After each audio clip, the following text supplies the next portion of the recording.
बोले वृंदावन बहलाल की भक्तवत्सल भगवान की। एक बात बताओ, आज घटवार को आनंद आओ कि नहीं आ गो? चलो अच्छी बात। आज लेकिन आनंद से काम नहीं चलेगा। आज ठाकुर जी का जन्म है, आज हम परम आनंद करेंगे। आनंद से कब तक काम चलेगा? इसमें आगे बढ़े। अहम नारायणं रूपं शरणागतं देवनं पापं बंदनं।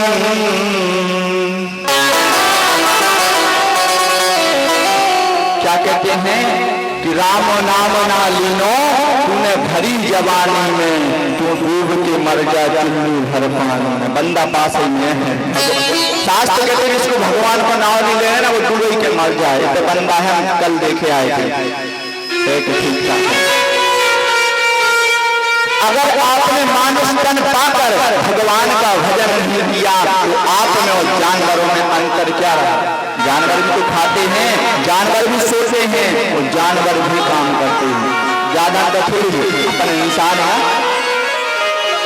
और दूसरी बात, शास्त्र कहते हैं जिसके माथे पे तिलक होता है, शास्त्र कहते हैं जिसके माथे पे तिलक होता है, सिर्फ पुराण में बताया गया है, उस आदमी की कभी अकाल मृत्यु नहीं हो सकती है। जिसके माथे पे तिलक है, हाथ में कलावा है, वो आदमी कभी अकाल मृत्यु से नहीं मर सकता। ऐसा सिर्फ पुराण में बताया गया है। और अगर कोई आदमी गलती से मर जाए ना, अगर वो शंकर जी का भक्त है, वो अकाल मृत्यु मर गया तो डायरेक्ट वैकुंठ की प्राप्ति होती है। वो आदमी प्रेत बन के नहीं भटकता। शंकर जी कहते हैं कि अकाल मृत्यु मरे जो कर्म करे चांडाल का, तो काल उसका क्या करे जो भक्त हो महाकाल का। चलो शंकर भगवान की जय, समस्त श्रोतों की जय। क्या करें, इन लोगों ने की जय बोल रहे, हमारी तो बोले नहीं भगवान। बहुत ही बुरा वाला लगा, असुई नहीं क्या करें। ठीक है, तो कल बड़े धूमधाम से हमने और आपने शंकर जी का विवाह मनाया। अब श्री सुखदेव जी कहते राजन आगे की कथा श्रवण करते हैं। अब कथा लगती है मनु महाराज के पुत्र उत्तानपाद। कौन? उत्तानपाद। उत्तानपाद के दो विवाह हुए हैं। एक रानी का नाम है सुरुचि और दूसरी रानी का नाम है सुनीति। सुरुचि का मतलब है कि अपनी रुचि के अनुसार चले, दुनिया में कुछ नहीं करें, उन्हें जो करने से करना। और सुनीति का मतलब जो सबकी नीति के अनुसार चले। आज सुरुचि ने महाराज से कहा कि सुनो, तुम्हारी जो रानी है ना, दूसरी रानी सुनीति जी ज्यादा अच्छी नहीं है, गाँव की यहाँ ने भगा दो। तो राजा ने बिना सोचे समझे उन्हें छोड़ दिया। और आज से जाकर जंगल में रहने लगी। क्यों? इनके अपना पुत्र नहीं था। और सुरुचि माँ के यहाँ एक लाला का जन्म हुआ, उसका नाम उत्तम रखा। लेकिन सुनीति के कोई पुत्र नहीं है, फिर भी भगवान का भजन करती। सुनीति माँ कभी भगवान को गाली नहीं देती। और हमन को अगर चेत आ जाए ना, किसी कटरे तो हो, एक टाइम पे पानी गिर जाए तो भगवान हो सैकड़ा गाली, भगवान तुम्हारी मिल तो जाती जय कर लेते। जीवन में अगर कुछ काम बिगड़ जाए, भगवान को हम कितनी गालियां देते हैं, भगवान अच्छा नहीं करे। अरे भैया तुम्हारे हाथ में हो तो तुम कर लेते, परमात्मा है जो उन्हें करना है वही होगा। अगर किसी के ऊपर कोई काम बीत जाए ना, कोई परेशानी आ जाए, अगर कोई आदमी मुसीबत में बीत जाए तो उस पर लालचन मत लगाओ, उसको निर्वारो, दूर करो, उसको निपटाओ। क्यों? कोई व्यक्ति जानबूझकर नहीं करता, ना किसी के आदमी के ऊपर जानबूझकर कोई काम होते हैं। किसी न किसी वजह से किसी न किसी व्यक्ति पर जीवन में बीत जाती है, और बीत जाए ना तो आप उसको निर्वारें। उसके हाथ में होती वो क्यों करता, वो तो बढ़ता ना। तो जीवन में सबको लेकर चले। आज भगवान शंकर जी की कृपा से सुनीति माँ के यहाँ भी एक ठाकुर जी ने सुना, तो उनके यहाँ भी एक लाला का जन्म हुआ, और पंडित जी ने लाला का जन्म ध्रुव रखा। बोलो ध्रुव महाराज। ध्रुव का जब जन्म हुआ ना, तो ध्रुव छोटे से थे, तो आज नगर में खेलने जाए, बच्चन को बड़ा मन रख खेल गए। आज ध्रुव जी खेलते खेलते राजमहल पहुंच गए। राजा खड़े थे, ने देखा कितना अच्छा पुत्र है, तो उसको उठाकर गोदी में बैठा लिया। तो बेटा तेरा नाम क्या है? महाराज। उत्तानपाद ने क्यों बैठाया? क्यों? राजा को प्रजा पुत्र समान होती है, यथा राजा तथा प्रजा। तो आज तो बेटा नाम क्या? कि ध्रुव की माँ का नाम तो सुनीति। उन्होंने कहा ये तो मेरा पुत्र है। तभी आंगू से सुरुचि रानी आई, किसका पुत्र? कि मेरा। उन्होंने उठाकर ध्रुव को नीचे पटक दिया, नीचे जाओ। क्यों? कि बेटा तुम पिता की गोदी में नहीं बैठ सकते। क्यों? कि जाओ जंगल जाकर तपस्या करो, भगवान से प्रार्थना करो, भगवान प्रकट हो जाए तो उनसे वरदान मांगना कि मेरी कोख से जन्म लें, तब जाकर तुम्हें राज सिंहासन पर बैठने का अधिकार मिलेगा। ध्रुव जी उठे और रोते रोते चले गए। माँ के पास पहुंचे। माँ आज बड़ी माँ ने ऐसा बोला, तो यहाँ पर सुनीति ने गालियां नहीं दी, मेरे पुत्र को बोला। ठीक कहा तुम्हारी माँ ने, दुनिया में क्या रखा है, जाओ भगवान का भजन करो, भगवान को प्रकट करो। ध्रुव जी आज मात्र 5 वर्ष के हैं, सबको छोड़कर जंगल चले गए। आज सुनीति माँ रोती हैं कि 5 साल का लाला कौन खिलाएगा, कौन पिलाएगा, क्या ध्यान रखेगा। नारद जी आएगा ना, बेटा ऐसा करो लौट जाओ, छोटे से हो, हाथी आ जाओ, अगर तो शेर आ जाए तो तुम्हें खा जाए। तो कल भले ही मुझे खा लें, जब तक भगवान के दर्शन नहीं होंगे मैं घर नहीं जाऊंगा। ध्रुव जी का दृढ़ संकल्प था। जीवन में अगर एक व्यक्ति का सिद्धांत बन जाए कि हमें ललितपुर में मकान बनाना है, तो मैं आज भागवत पीठ पर लिख के देता हूं, उस आदमी का मकान बन जाएगा। संकल्प सिद्धांत पक्का होना चाहिए। मैंने 8 साल की उम्र में सोचा था कि मुझे कथा व्यास बनना है, और पंडित कहते थे तुम यहीं रहोगे जाखलौन में। मैंने कहा भैया मैं बाहर रहकर पढ़ाई करूंगा, भोपाल में निवास करूंगा। आज मेरी उम्र 21 वर्ष है, मैंने 14 साल की उम्र में भागवत कथा भोपाल में कर दी थी। मेरा संकल्प था ठाकुर की सेवा करना। दुनिया वालों ने मुझे गालियां दी, मुझसे भला बुरा बोला। मैंने कहा तुम्हें जो बोलना बोलो, मैं ठाकुर की सेवा करके ही रहूंगा।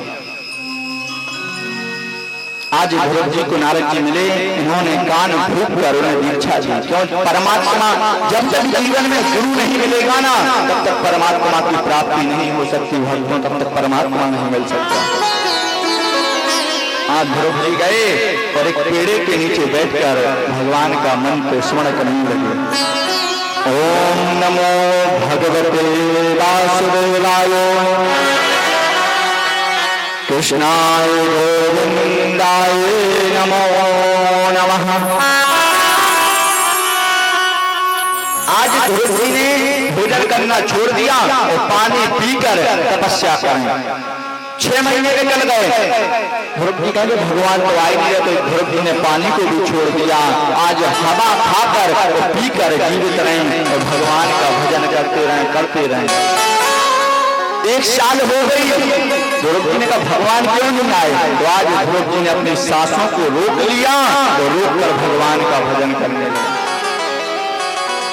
जब ध्रुव जी की सांस रुकी ना, तो पूरे देवी देवता की सांस रुक गई। तो सब घबराकर नारायण की शरण ग्रहण में पहुंच गए। भगवान ये क्या है, आज हम सांस नहीं ले पा रहे। तब नारायण ने कहा एक मेरा छोटा सा भक्त है, उसने सांस को रोककर मेरी तपस्या करता है, मैं उसे 80% हूँ। तब जाकर भगवान ने ध्रुव को के सामने प्रकट हो गए। भक्त वत्सल भगवान की ध्रुव जी के नेत्र बंद हैं और सपने में प्रकट हो गए। ध्रुव जी ने भगवान की आभा शोभा देखी, नेत्र खोले। अब ध्रुव जी भगवान को देख के क्या सोच रहे कि मम्मी ने बोला था कि भगवान मिल जाए, उनके दर्शन करने लगा। भगवान ने कहा बेटा मैं तुम्हारी भक्ति से प्रसन्न हूं, वरदान मांगो। तो ध्रुव जी कह रहे मम्मी ने जो तो बताओ नहीं तो भगवान मिले तो मांगे तो काम। मम्मी ने ये नहीं बताया, 5 साल का बच्चा क्या जाने। तो तब भगवान ने शंख में जल डालकर ध्रुव के कान में लगाया, वेदों पुराणों का अध्ययन करवा दिया ध्रुव जी को। ध्रुव से पूरे सबको पता चला। उत्तानपाद जी महाराज ने आज उनका स्वयं राज्याभिषेक किया, तो ध्रुव को राजा बना दिया। ध्रुव ने युगों युगों तक राज किया, ऐसा राज किया कि जहाँ जिस गली से ध्रुव जी निकले ना उस गली में जय जयकार है। प्रधान होते ना तो गांव के राजा होते हैं, अगर वो चाहे तो गांव को बना दो, चाहे तो गांव को मिटा दो। आज ध्रुव जी के पास स्वयं यमराज आ गए। ध्रुव जी जो आया है से जाएगा, राजा रंग फकीर, आपका टाइम आ गया, आपको बैकुंठ चलना होगा। लेकिन मैं आपको मार नहीं सकता। आप ऐसा करो कि रथ आया है, यमराज कहने में खड़ा हूँ, मेरे ऊपर चरण रख कर रथ में बैठ जाना, मैं समझ जाऊंगा कि आपके प्राण चले गए। ध्रुव जी ने वैसा किया, रथ में बैठ कर जाने लगे और बैकुंठ जा रहे थे। ध्रुव ने रुको, काश में एक बार अपनी माँ से मिल लेता।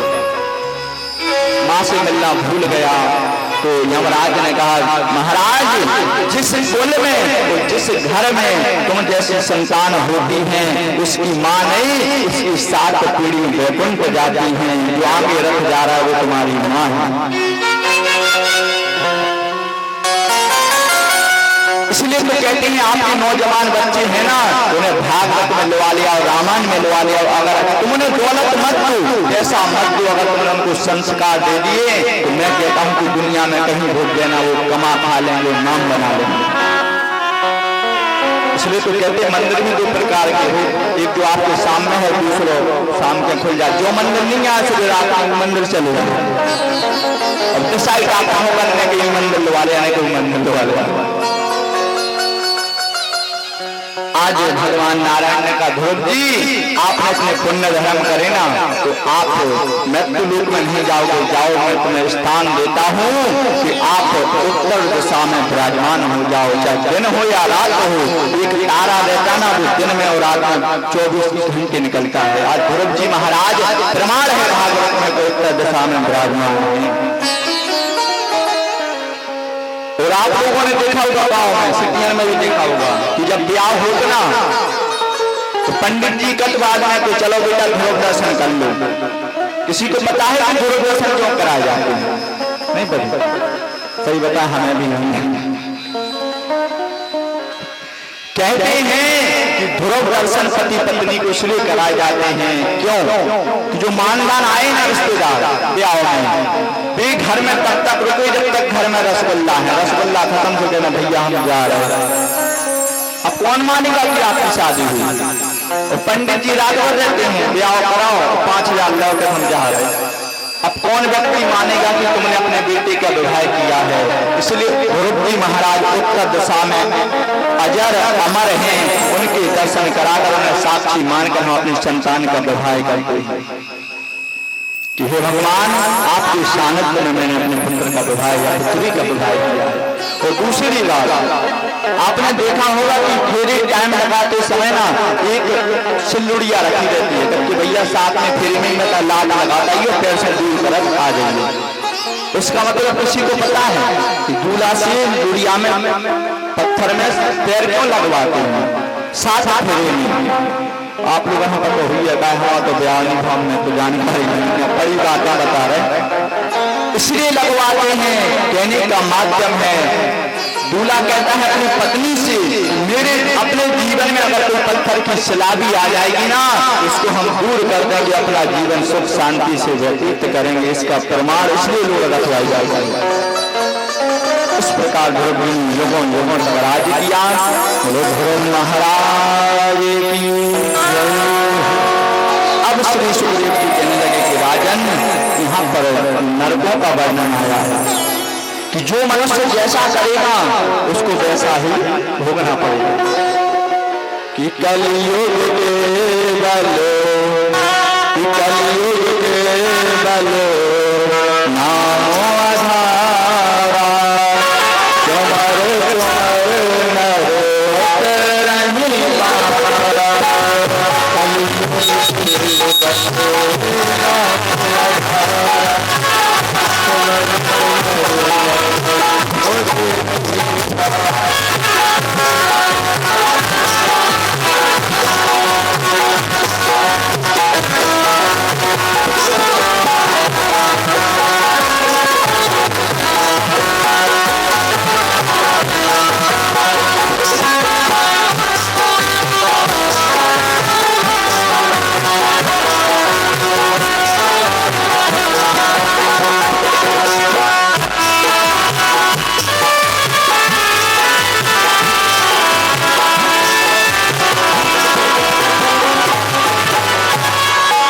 कलयुग में जो आप जैसा करोगे ना तो वैसा ही भोगना पड़ेगा। अगर आपने भागवत सुनी ना, अगर भागवत सुनी है तो मरने के बाद आपको पुण्य जरूर मिलेगा या पहले मिलेगा। जो आपने किया है वो आपको मिलेगा।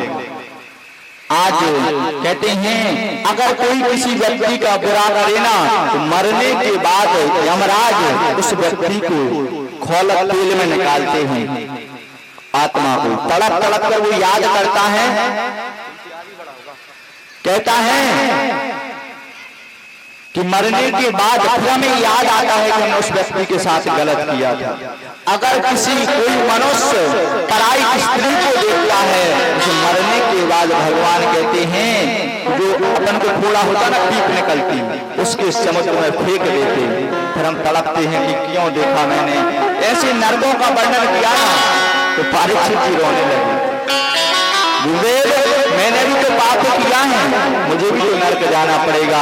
तो सब सुखदेव जी कहने राजन आपने भागवत सुनी है, जो आदमी 7 दिन भागवत सुनता है ठाकुर जी कैसे तो वैकुंठ की प्राप्ति होती है। सब भागवत में प्रमाण। मैं नहीं कहता कौन आदमी मजा पंडित जी हम तो वैकुंठ गए नहीं है, तुम तो कह रहे थे। हम नहीं कह रहे भैया, भागवत कह रहे।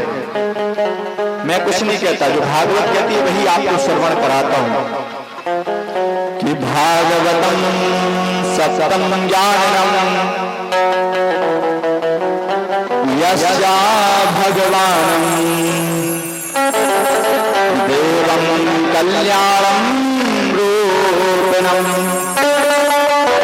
इस प्रकार 28 मिनटों का वर्णन बताया। कहते हैं कि अब कथा आती है हमारे मनु महाराज के पुत्र के आगे और कथा बताई। भरत जी महाराज हुए हैं। भरत जी हमारे भारत में 3 भरत हुए। कितने? 3। कौन कौन से भरत? हमारे भारत में 3 भरत हुए हैं। एक रामा अनुज भरत, राम के भैया, और दूसरे भरत हुए हैं शकुंतला नंदन भरत, और तीसरे भरत मनु पुत्र भरत। भागवत कहती हैं कि 3 भरतों के कारण आज हमारे राष्ट्र का नाम भारत हो गया। पहले हमारे भारत देश का नाम भारत नहीं था। इन 3 भरतों के कारण आज हमारे राष्ट्र का नाम भारत हो गया। बोलो भारत माता। इस भारत में सिर्फ 2 गलती हैं। कितनी गलती? इस भारत में सिर्फ 2 गलती हैं। एक राजगद्दी, राजगद्दी जानते कि नहीं जानते? कौन सी? जिस पर हमारे भारत के प्रधानमंत्री नरेंद्र मोदी जी विराजमान हैं, वो राजगद्दी है। दूसरी गद्दी होती है व्यास गद्दी, जिस पर आप लोगों ने मुझे बैठाया है। भारत में 2 गद्दी है, एक राजगद्दी, दूसरी व्यास गद्दी। और हमारे भारत में 9 प्रकार के द्वीप हैं, 9 प्रकार के, जिनमें से सर्वश्रेष्ठ जम्मू द्वीप है। और हमारे भारत में पहले पूरे हमारे देश में 52 पेट थे। कितने? 52। जब से भारत और पाकिस्तान का बंटवारा हुआ ना, तो हमारा अपना एक पीठ पाकिस्तान में चला गया, जो आज वो हिंगलाज देवी के नाम से व्याख्यात है पाकिस्तान में, और बाकी 51 पीठ आज भी हमारे भारत में विराजमान है। इसलिए तो कहते हैं भक्तों, इस भारत की महिमा कहाँ तक है। इसमें इस भारत में जितने विद्वान हैं, प्रकट विद्वान हैं, सब जितने महापुरुषों ने जन्म लिया है इस भारत में ही लिया है। और हम लोग पता दुनिया वालों के चक्कर में इंग्लिश पढ़ते हैं, उर्दू पढ़ते हैं, लेकिन आपको एक बात बताएं, जर्मनी है ना, जो जर्मनी, आज जर्मनी में जो सबसे बड़ा विद्यालय है, उसमें उस विद्यालय में रामायण और भागवत पढ़ाई जाती है। जर्मनी में जो भारत से बाहर है, वहां पर अपनी भागवत पढ़ाई जाती है, और हम दुनिया वाले अपने बच्चों को कभी भागवत रामायण नहीं बताते, तो बेटा इंग्लिश पढ़ो। जब तक उन्हें ज्ञान नहीं होगा तो दुनिया में कहीं चले जाए फैल रहेंगे, उन्हें हर चीज के बारे में बताओ। आज मनु महाराज के भरत जी ने कहा कि मैंने हर जन्म में भगवान की सेवा करी, लेकिन भगवान को प्रेम नहीं कर पाए। आज भरत जी ने अपनी राजगद्दी को त्याग दिया और अपने पुत्र को राजा बनाकर जंगल में वैसे झोपड़ी बनाकर रहने लगे। वहीं पर भगवान का भजन करें, याद करें ठाकुर जी को वहीं पर। लेकिन एक दिन भरत जी माला झोली ले बैठे थे, और तभी मेरठ का बच्चा आया ना, नदी के किनारे राजा गए थे, तो वहां पर एक शेर मेरठ के पीछे था, उस खाबे के चक्कर में दौड़ा। मेरठ ने नदी को लाखना चाहा कि हम नाक के बाहर चले जाएं, इतनी छलांग लगाई ना तो उसका बच्चा जाकर नदी में गिरा और मेरठ मर गया। भरत जी ने देखा कि बड़ी दया आई, दौड़े दौड़े गए, उस बच्चे को उठा लिया और अपनी कुटिया में ले आए। उस कुटिया में लेकर उसको खिलाएं पिलाएं। माया कहीं भी पकड़ सकती है आपको, लेकिन आप लोग एक चीज देखना, आप घर पे रहें, रिश्तेदारी में रहें, लेकिन आप भागवत में आओगे तो आपको चिंता नहीं सताएगी, आप टेंशन फ्री होकर बैठे। क्यों? जब तक आप ठाकुर के दरबार में नहीं आओगे। कई लोग कहते पंडित जी हम भागवत में जाते ना तो हमें नींद आती है। बहुत लोगों ने मुझसे प्रश्न किया, और एक बात बताएं, नींद कहाँ आती है? आप लोग अभी जाना कथा के बाद भोजन करना, और भोजन के बाद आप सो जाना, तो सोने के बाद आपको हाल नींद नहीं आएगी। कम से 1-2 घंटा आप लोग बैठे लेते लेते सोचो कि आज जो काम नहीं हो वो काम नहीं हो। क्यों? घर पे हमारा मन शांत नहीं रहता, और कथा में आप एक चीज नोटिस करना, आपको ऑटोमेटिक नींद आएगी। क्यों? यहाँ पांडाल में आकर आपका मन शांत रहता है। बोलो वृंदावन बिहारी लाल। नींद तो नहीं आ रही, आ रही हो तो सो जाओ। तो आज मेरठ के बच्चे को लाए थे, पूजा पाठ कम हो गया भरत जी का, मेरठ के बच्चे को खिलाएं पियाएं।